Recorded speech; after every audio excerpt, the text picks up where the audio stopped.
oral pre-cancer. So we know that before cells, the normal cells, before they show carcinomatous changes, they begin to show some mild dysplastic changes, okay? Changes in the cell form, changes in the nucleus, or change in the structure of cell. So all these, they constitute the precancerous cells, okay? So there is a beginning of dysplasia, there is the beginning of cellular atypia, that is the cells tend to become atypical, but they do not show characteristic features of malignancy or invasion, okay? So, and precancerous cells or precancerous lesions, they have an inherent tendency that they may show a risk for malignant transformation, okay? So we'll be studying the precancerous lesions, the precancerous condition, and the commonest associated risks with them, okay? So how do you treat them and how do you manage them, and what are the histological features for diagnosing them as a precancerous lesion? Actually, dysplasia, the term dysplasia denotes malignant change, okay? Whenever the cell is undergoing a dysplasia, that means it is definitely going to be transformed into a cancerous lesion, okay? So it's like in between the normal and the malignant cells, the precancerous cells, okay? So we'll see the pre-malignant lesions or conditions of the epithelial tissue which are affecting particularly our oral cavity, okay? So pre-malignant lesion, what is a pre-malignant lesion? According to World Health Organization, a pre-malignant lesion is a morphologically altered tissue in which there is cancer is more likely to develop than its apparently normal counterpart. So there is a significant risk for transformation of this lesion into malignancy.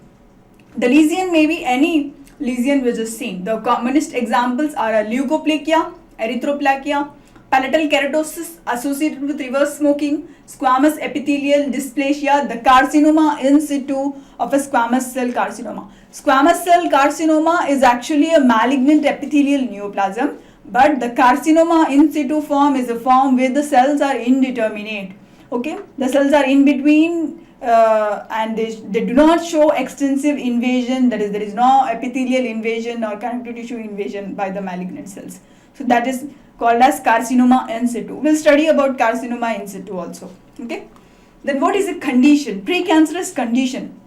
A precancerous condition is a generalized state associated with significant increased risk of cancer. So whenever the person is affected by any such precancerous condition, he may show future transformation into cancer. Obviously, the pre-malignant condition, it's going to transform into a cancerous or a malignancy in future.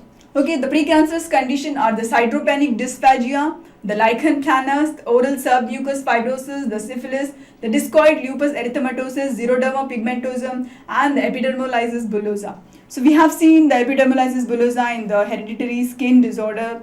We will be seeing it, and the oral submucous fibrosis will be discussing here. Okay, so pre-malignant lesion. Leukoplakia. The definition is given by Axel T in 1996. According to him, leukoplakia is defined as a predominantly white lesion of buccal mucosa or oral mucosa that cannot be characterized as any other definable lesion. So, the diagnosis of oral leukoplakia, it is an exclusive one. That is, you have to first exclude all other lesions.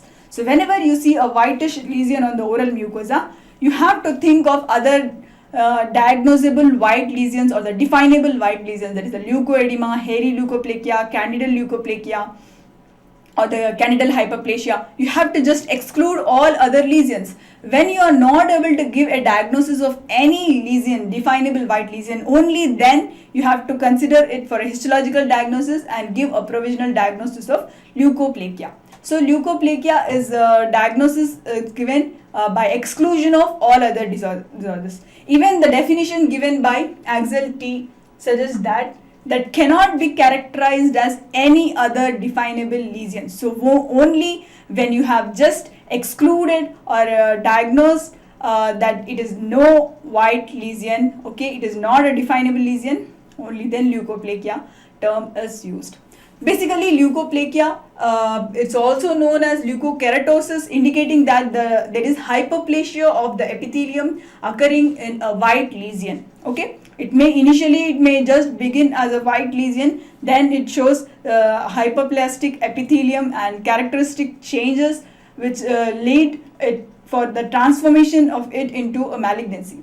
Leukoplakia, it's called as a pre-malignant lesion, and the risk for malignancy is termed as 0.5%. Okay, and more commonly the lesions seen in the floor of the mouth and the lateral border of tongue, the leukoplastic lesions, whenever they are seen in lateral border of tongue and the floor of the mouth, they are associated with more risk of malignant transformations. Okay, when we see the etiological factor of leukoplakia, it has been associated with presence of a sharp tooth, indicating there is a chronic irritation present, that is just irritating the tissue, leading to hyperplasia and ultimate development of a leukoplakia. And few of the individuals who used sanguinarine toothpaste. So previously in our when we see in 1980s, the toothpaste had a content known as sanguinarine. So this sanguinarine was associated with significantly increased risk of leukoplakia, and appearance of a sharp tooth, and syphilis was sometimes seen in individuals previously infected with leukoplakia.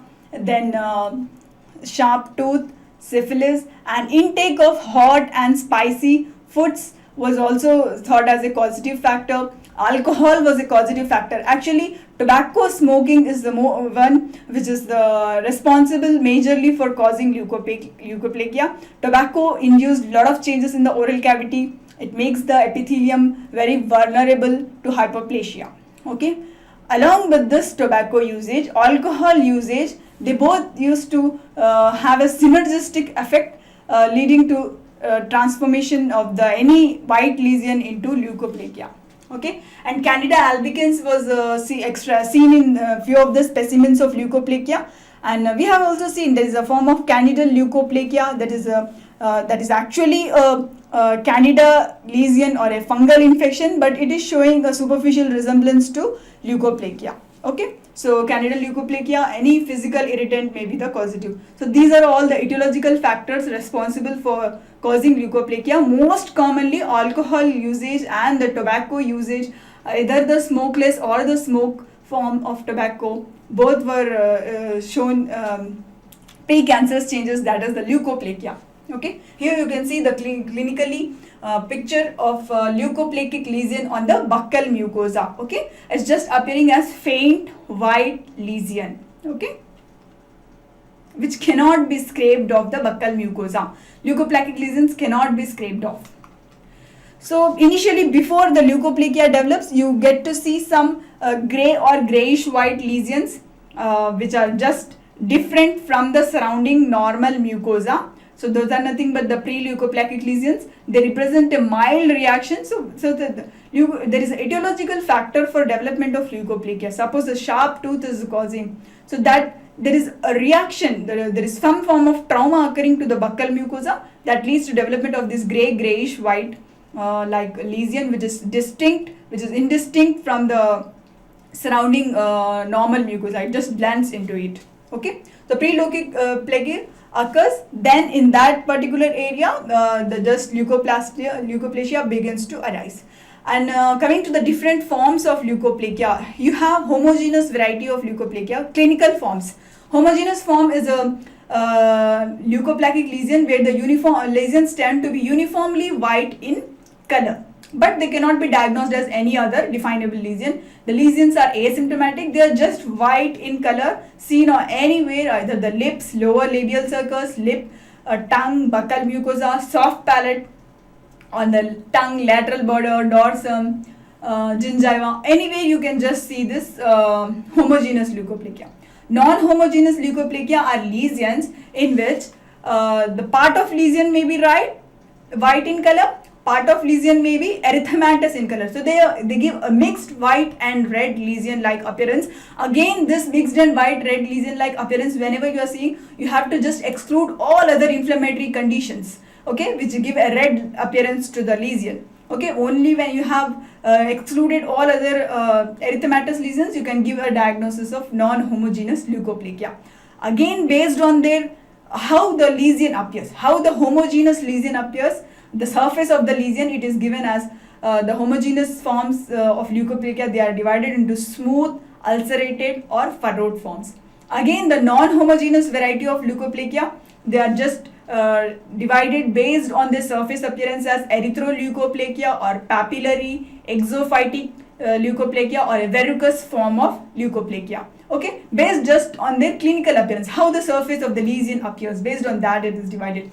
Okay, when you see the non-homogeneous leukoplakia, the erythroplakia, it is more painful lesion, and the papillary or the exophytic or verrucous lesions, all papillary, verrucous, exophytic lesions, and even the erythroleukoplakia, they are associated with significant pain and discomfort, and they show characteristic mixed red and white lesion and a palpable induration. That is the leukoplakia, it just tends to become little bit fixed to the tissue, underlying tissue. So, and among all the non-homogeneous leukoplakic forms, the proliferative verrucous leukoplakia, it is a very aggressive form of leukoplakia. Significantly, it is associated with moderate and great mild, great atypical changes or great mitosis is seen here. So, there are characteristic dysplastic changes occurring more. Significantly, they are associated with development of cancerous lesion or malignant transformation is more common in this proliferative verrucous leukoplakia. If you can just see the clinical picture adjacent to it, so the proliferative verrucous leukoplakia, it appears as a proliferative growth on the surface, mixed red and white lesion with a characteristic proliferative growth which is appearing cauliflower-like in nature. So the verrucous hyperplasia, it has to be differentiated from proliferative verrucous leukoplakia. It's a differential diagnosis. It is different from proliferative verrucous leukoplakia. Okay, when you see the histologic picture of proliferative verrucous leukoplakia, severe dysplastic changes can be seen. So that's why it is associated with malignant transformation. Okay. So these are the clinical pictures of homogeneous leukoplakia. So if you can see the homogeneous leukoplakia, it is just a white appearing on the surface of labial floor of the mouth. It's occurring in the floor of the mouth there. It is just whitish in color, maybe slightly elevated from the surface. It is non-scrapable and grayish white or white in color. Okay.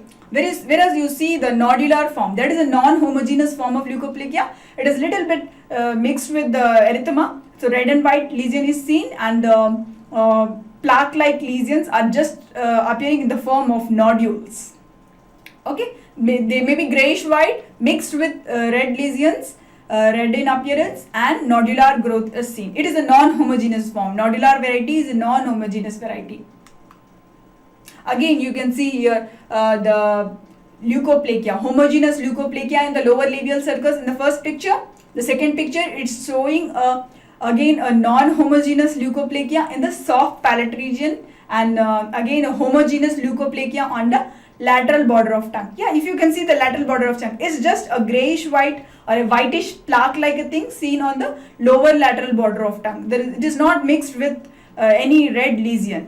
Okay, whereas when you see the palatal leukoplakia, it is showing erythema along with the appearance of grayish white nodules.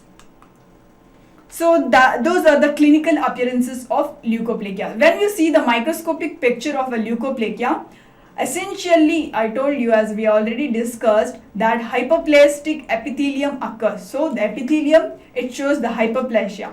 Along with epithelium, what are the changes seen in the epithelial cells and the connective tissue cells?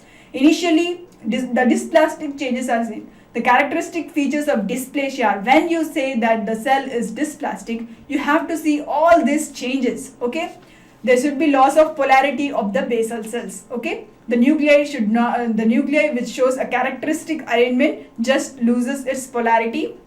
Then there are presence of more than one layer of cells having basiloid appearance, that is 2 to 3 rows of cells may be seen.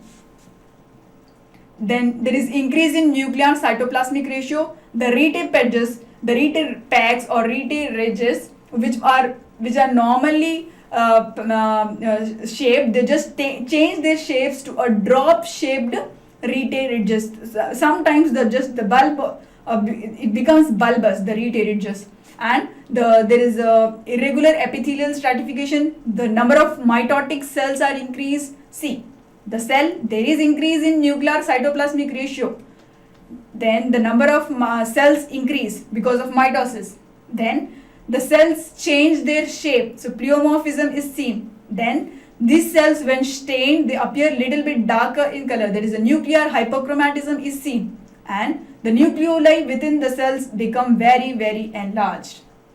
And there is a loss of adhesion between the cells. There is the acantholysis is seen, and increased squamous metaplasia. There is a keratinization or keratin pearls begin to appear.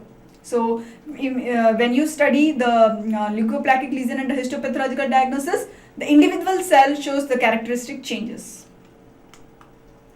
Okay, based on the clinical appearance of the lesion, how to define or how to classify the leukoplakia? Van der Waal et al. In year 2000, he gave a classification of leukoplakia based on the size of the leukoplakia as L1 when the size of leukoplakia is less than 2 cm, L2 when the size of leukoplakia is less than 4 cm, and L3 when the size of leukoplakia is more than 4 cm. Lx is the term given when the size is not specified. Okay, if the pathology is considered that the epithelial dysplasia, whether it is present or not, based on that it is just divided or classified into P0, there is no epithelial dysplasia. P1, distinct epithelial dysplasia is seen. Px, that is dysplasia is not specified in the report. These are the diagnostic report. Whenever we prepare a diagnostic report after examining the histopathologic specimen, we give a report based on this classification, based on the size and based on the epithelial dysplasia. When we see the grading of the leukoplakia, it's the stage 1 indicates that the size is less than 2 cm without epithelial dysplasia. Stage 2 indicates that the size is about 2 to 4 cm and there is no epithelial dysplasia. Stage 3 indicates that the size is more than 4 cm and definite epithelial dysplasia may be present or may not be present. Stage 4 indicates that again the size of leukoplakia is more than 4 cm and definite epithelial dysplasia is present. So those are the stagings of our leukoplakia. So how do you diagnose a leukoplakic lesion? Based on the clinical appearance only, you can just give a lesion. You cannot give the diagnosis of leukoplakia because leukoplakia, the clinical appearance, as I told you, it has to be excluded from other definable white lesions. So whenever you have excluded all the definable white lesions and still you are not able to make a diagnosis, you have to just send the specimen for a histological diagnosis. And when the dysplastic changes are characteristically seen, and you have to correlate it with the etiological factors and then give a diagnosis of leukoplakia.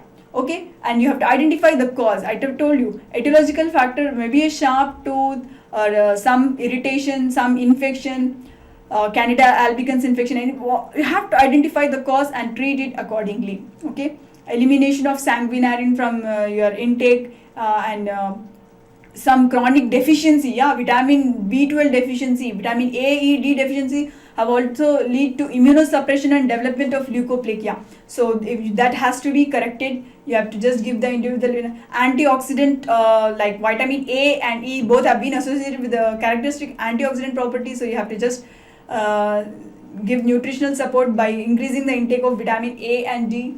And so based on the cause, you have to just treat the symptom adequately. So biopsy gives a confirmed diagnosis of leukoplakia because the characteristic dysplastic changes are seen. And treatment in the treatment form may be different. So the surgical excision is the preferred treatment. Along with that, there are newer forms of treatment like electrocautery, carbon dioxide laser surgery, and cryosurgery, and sometimes intralesional injections of corticosteroids are given that leads to regression of lesion. And leukoplakia, it has a characteristic that whenever you identify the habit, so suppose tobacco smoking is the habit, and if you have just stopped the habit, it leads to regression of the lesion. Maybe it may take few months or years for the lesion to regress. So whenever you diagnose the leukoplakia, initially you have to just keep the patient on a follow-up therapy for about a year. Initially you have to just follow the lesion every 3 months. So when it shows regression, then you have to keep the patient under follow-up for every 1 year. Mostly whenever the symptom or the etiological agent is just removed, the leukoplastic lesions undergo regression. Antioxidant therapy like placental extracts have been more beneficial in causing the regression. So even after 1 year, if the lesion is not regressing or it is showing more invasion and more it is spreading more, then you have to go for surgical excision, okay, or cryosurgery or any other form which is possible. So that's about the leukoplakia. Now we'll study leukoedema. What is leukoedema? Leukoedema is nothing but an abnormality of the buccal mucosa which is appearing as a white in color, and it clinically resembles early leukoplakia. As we have discussed in leukoplakia, that before the characteristic whitish plaques occur on the buccal mucosa, there is a faint white abnormality seen on the buccal mucosa. That is nothing but a pre-leukoplakia. We have discussed it. So leukoedema is just a white faint opalescent film seen on the buccal mucosa, resembling the early clinical leukoplakia or pre-leukoplakia. So this leukoedema, the etiology is unknown. The etiology may be some form of irritation again, or any of the viral infections. Okay, in early stages, leukoedema, it just appears as a faint white filmy opalescence on the buccal mucosa. In the later stages, as the disease progresses, the faint white film, it becomes a more definite grayish white cast. Ultimately, with the wrinkling on the surface, it becomes coarse in appearance. And the characteristic of leukoedema is that it is seen bilaterally, and more commonly the site of occurrence is along the occlusal line of the premolar and molar, that is the line of occlusion. So bilateral abnormal white lesions seen on the oral mucosa are nothing but leukoedema. And ultimately, once the abnormality, that is the white lesion, it progresses from being just a faint white lesion to wrinkled surface. Ultimately, in the final stages, it undergoes desquamation. Okay, so when you study the histologic picture of this leukoedema, it shows increase in thickness of epithelium. There is the hyperplastic epithelium is present. Sometimes there is edema of the spinous cell layer or the Malpighian cell layer. Then there is the increase in thickness of epithelium along with parakeratin deposition is seen, and the rete ridges, they become broad, showing infiltration with the epithelium, and edematous cells are seen. Because of edema only, the inflammation is progressing. How is the edematous cells are seen? The edematous cells are a little bit larger, the cytoplasm is vacuolated, and the nuclei also appear to be absent. So the no treatment is necessary for this leukoedema. The etiology may be identified. Suppose trauma is the cause, you have to just reduce the sharp tooth or any etiology which you have identified, and automatically it leads to regression of this lesion. There is no risk of malignant transformation of leukoedema, or there are no transformation of leukoedema into leukoplakia as expected.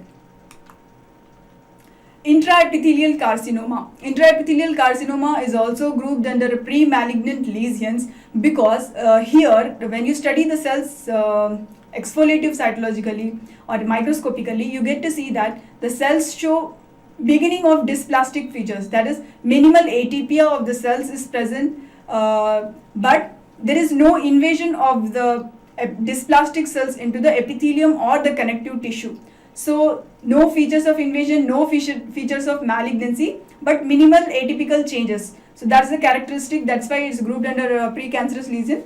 Intraepithelial carcinoma, it's also known as carcinoma in situ. It's basically this type of carcinoma is basically seen in the skin. Bowen's disease is nothing but a special form of intraepithelial carcinoma. Again, etiological factors for intraepithelial carcinoma are same as that of other precancerous lesions. That is, tobacco usage is more commonly seen. Along with that, any sharp tooth or any irritation or trauma to that region may be the causative factors. And intraepithelial carcinoma of the oral mucosa, it's more commonly seen in the floor of the mouth. About 23% of cases occur in the floor of the mouth, followed by tongue 22%, and lip in males show this intraepithelial carcinoma.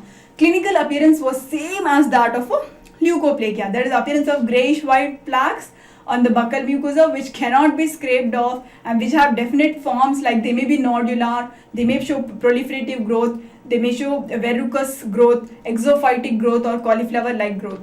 Okay, intraepithelial carcinoma, it's more commonly seen in men than in women. So when you see, the clinical features are same as that of a leukoplakia. So you have to go for a histological diagnosis. When you see the microscopic changes, here the keratinization is not there. Individual cell keratinization is not there. Occurrence of keratinization is characteristic of carcinoma or malignant invasion. Okay, individual cell keratinization is not there. Only initially the keratin deposition may start occur on the surface. Okay, surface of the cells, obviously it shows keratin deposition. But individual cell, when you see, they show beginning of atypia. Like few of the cells, they show nuclear changes. Few of the cells, they change their size and shape. That is, they become pleomorphic.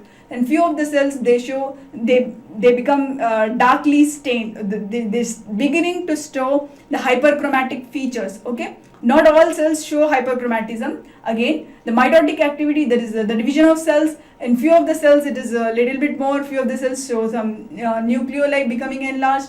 And few cells, they show increase in nuclear cytoplasmic ratio, where other cells are normal.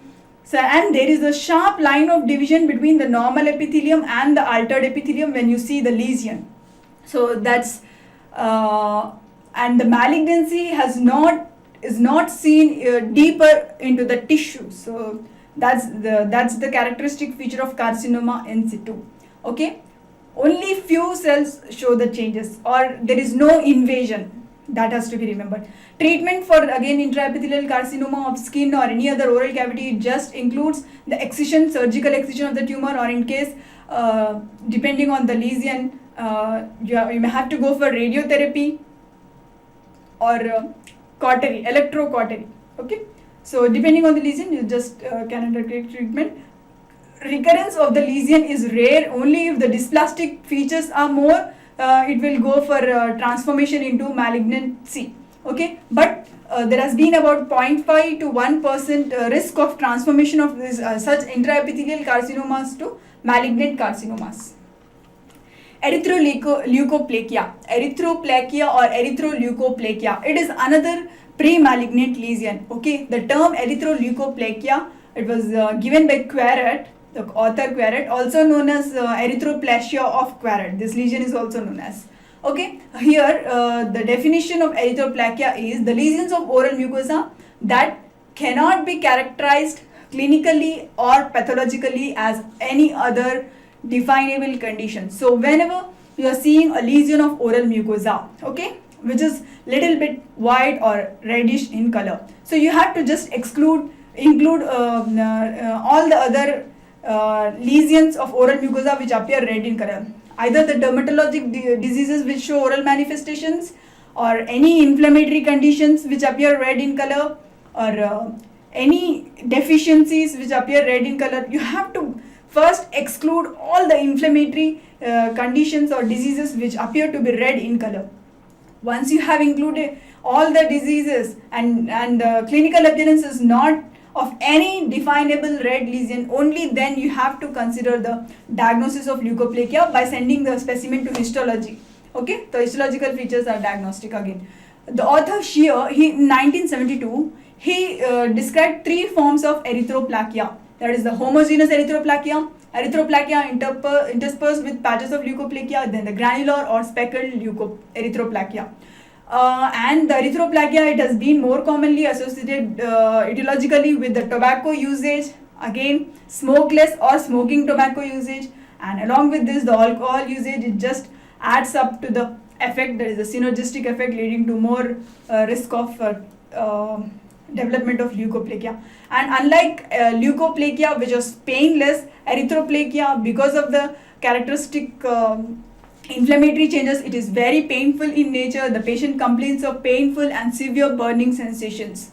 Okay, and erythroplakia occurs on any side of the oral mucosa, lips, buccal mucosa, tongue, palate, any side. It just shows the characteristic presentation of grayish white plaques intermixed with the erythematous changes There is the erythema seen. Okay, when you see the microscopic picture of erythroplakia, you see that the epithelium, it shows the lack of keratin production. Okay, so beginning of malignancy is not seen. Sometimes the epithelium will be atrophic. Okay, though the leukoplakia, it shows the characteristic hyperplastic epithelium. Whenever the erythematous changes are seen, along with hyperplasia at few places, you see the epithelium becomes atrophic, and the features of chronic epithelium are present, and the features of epithelial dysplasia, that is change in nuclear cytoplasmic ratio, cellular pleomorphic changes, nuclear hyperchromatic changes, and irregular cells are all seen. Features of dysplasia are seen. So treatment again for erythroplakia includes identification of the etiological factors or any irritant which is responsible for causing the erythroplakia. If you just remove the irritant, there is regression of the lesion, but it may take about 1 year time. So you have to keep the patient under follow-up. If the lesion is not regressing, then you have to go for a surgical excision. And another another pre-malignant lesion is the palatal changes associated with reverse smoking. Okay, palatal changes are nothing but characteristic changes, characteristic precancerous changes which are seen in the palate. Most commonly, the occurrence of these palatal changes was seen with reverse smoking. What is reverse smoking? Reverse smoking is nothing but a crude form of smoking. So, in the Srikakulam district in Andhra Pradesh, basically, women are more prone to develop this.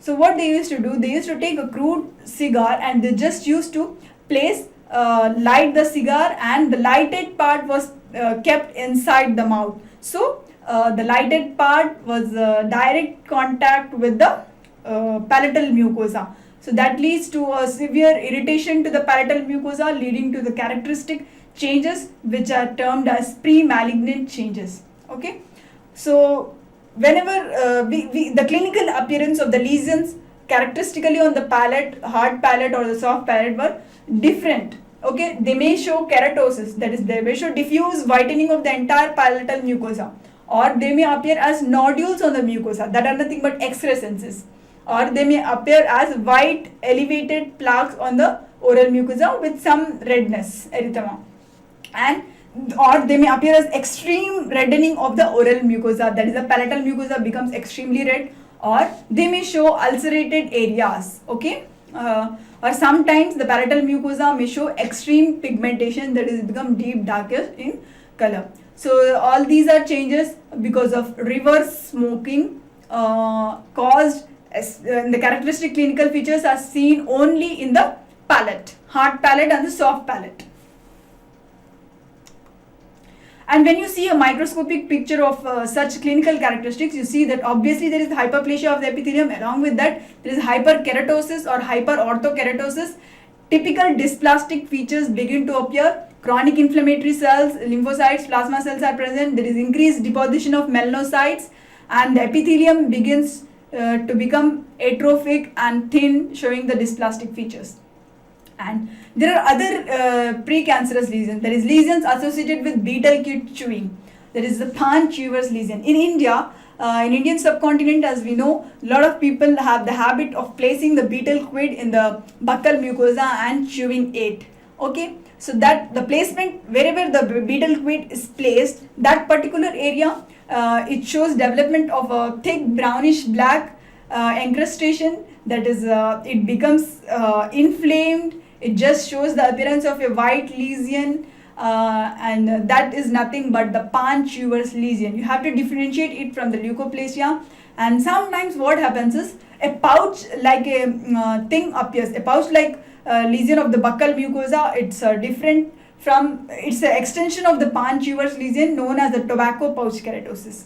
Okay, the histopathologic features of a Pan Chewer's lesion is nothing but hyperplasia of the epithelium. Along with that, inflammatory cells are present, ballooning and vacuolation of the epithelial cells is seen, and obvious hyperplasia is seen. So this Pan Chewer's lesion, whenever the betel quid etiology for arising inflammation, whenever it is just stopped, the lesion regresses back to its original state. So if the habit just keeps on continued, tobacco pouch keratosis is seen, which is characterized by again same the inflammatory features of epithelium, that is the hyperplasia of epithelium along with ballooning degeneration of cells and the characteristic clinical pouch appearance of the buccal mucosa. So we have studied all the pre-malignant lesions of oral mucosa. Another, the Nicotina palati, it is also a pre-malignant lesion. It is nothing but leukokeratosis nicotina palati. It is characterized by petechiae appearing on the palatal mucosa. Okay, they are also associated with smoking habit. Okay, they also show the same dysplastic features and same clinical features as we have seen with other pre-malignant lesions. Okay, now we'll see the pre-malignant condition. As we have seen, pre-malignant condition is a state which is associated with significantly increased risk of cancer. Okay, oral submucous fibrosis. It was known by the name Atrophia idiopathica mucosa oris. Okay, oral submucous fibrosis, it is more prevalent in the Indian subcontinent as Indians are more they have the habit of chewing the pan, that is the betel quid. In the betel quid, the pan, they keep lot of ingredients like the zarda, more commonly called as the areca nut. Okay, areca nut is the characteristic etiological factor responsible for causing this oral submucous fibrosis. So what happens when areca nut is just chewed with the pan? So the areca nut, it has the characteristic of increasing the production of collagen. So the etiological factor areca nut, it has the characteristic feature that it stimulates the production of collagen when used for a longer time. It stimulates the fibroblast proliferation and it decreases the secretion of collagenase. Ultimately, the fibroblasts are enlarged, the collagen production is increased, it leads to fibrosis. Because of increasing production of fibroblasts, there is fibrosis occurring in the oral cavity. So that leads to stiffening of the oral mucosa. So we'll see what are the clinical features of oral submucous fibrosis. But the main and the most important etiological factor is the areca nut chewing along with the betel quid. Okay, the areca nut is the causative here. So what are the initial or the early symptoms of oral submucous fibrosis? Initially, the patient complains of a burning sensation of the oral mucosa, and characteristically, the blisters begin to appear on the palatal mucosa or the buccal mucosa, and the disease shows aggression and regression. That the blisters, they are the beginning process for the oral submucous fibrosis. These blisters, they may appear every 2-3 months on the palate and the buccal mucosa. Okay, and there is, because of the generalized inflammation of the oral mucosa, the mucosa appears to be red in color and the patient complains of burning sensation. Okay, on eating hot and spicy foods, this burning sensation aggravates. And there is excessive salivation of the mouth because of generalized inflammation. There is a xerostomia, there is a dryness of mouth is seen, and fibrosis begins to appear because of increased fibroblast proliferation. The fibroblastic fibrous bands begin to appear in the buccal mucosa. These fibrous bands, they run in a vertical direction. Okay, and pain occurs in the region of fibrous bands. So as the disease advances, early features are one of inflammation. So advanced oral submucous fibrosis, it shows that the whole of oral mucosa, it becomes blanched or whitish in color.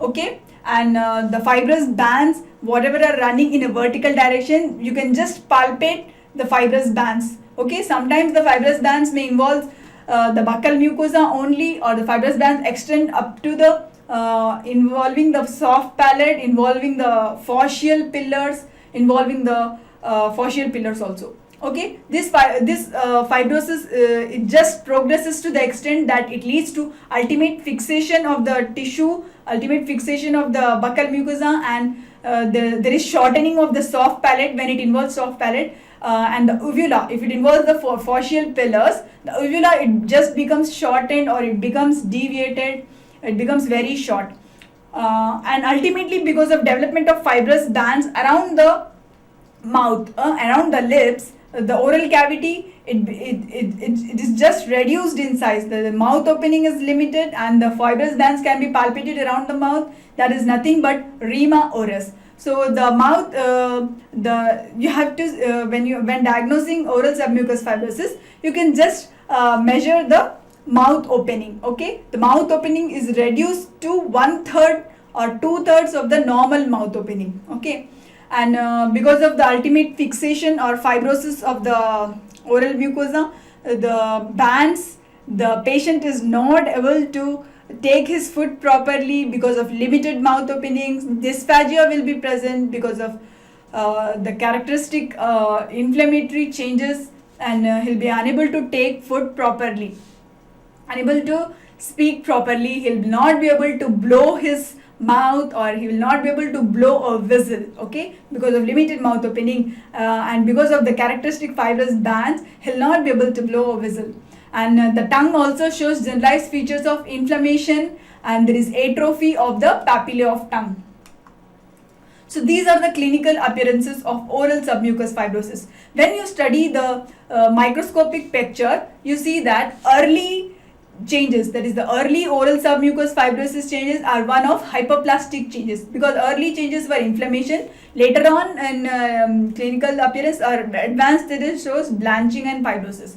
So the early changes are one of inflammation. Hyperplasia of epithelium is seen. Numerous dilated blood and blood-filled capillaries are seen at the junction of epithelium and connective tissue. Okay, and inflammatory cells predominate juxtaepithelially. That is, the lymphocytes, plasma cells are prominent, and proliferation of fibroblasts begin to appear at this stage.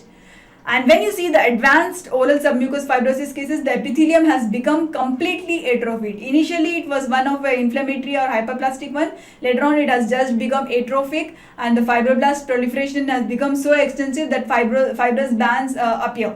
Collagen deposition is seen in the connective tissue, and this collagen is deposited in the submucosal connective tissue. And there is increased tendency for keratinization. Beginning dysplastic changes are seen. Okay. And based on their appearance of edema, based on the stage of blood vessels, based on the stage of proliferation of fibroblast, this oral submucous fibrosis was divided histopathologically into very early stage, moderately advanced, and advanced stage.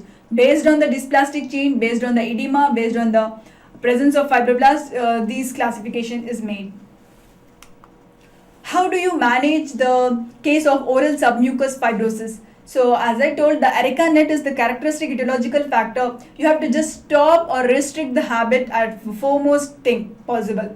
Then nutritional support has to be given, because these individuals in absence of or in presence of nutritional deficiency, in absence of required amount of vitamin A, D, E and vitamin C, this disease progresses very rapidly. We know vitamin C is essential for maintenance of collagen regulation. So in nutritional deficiency of vitamin C, oral submucous fibrosis progresses very rapidly.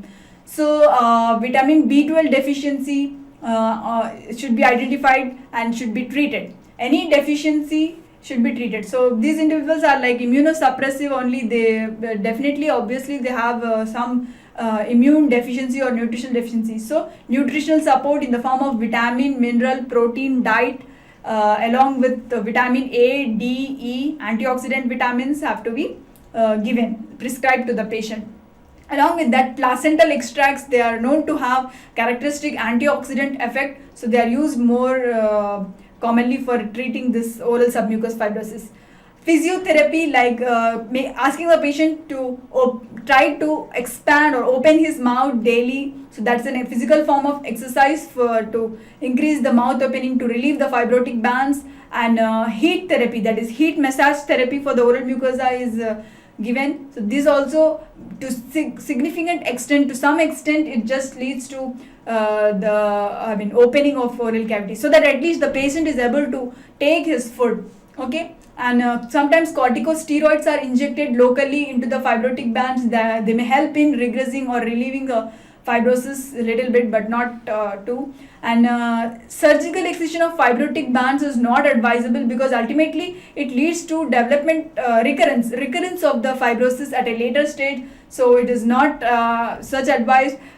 Few of the authors, they recommended carrying out the surgical excision along with temporalis muscle or whatever masseter muscle myotomy, that is fibroblast along with the muscles are excised. That has been practiced, but elimination of the habit and antioxidant therapy has shown significant symptoms in resolution of symptoms. And if the oral submucous fibrosis is not treated, it may ultimately lead to malignant transformation, and there will be significant dysphagia which is extending even to the pharynx. It may even lead to malignancy of the nasopharynx and oropharynx. So so the care, detection at an early stage and care are the only symptomatic treatment we can give to the patient.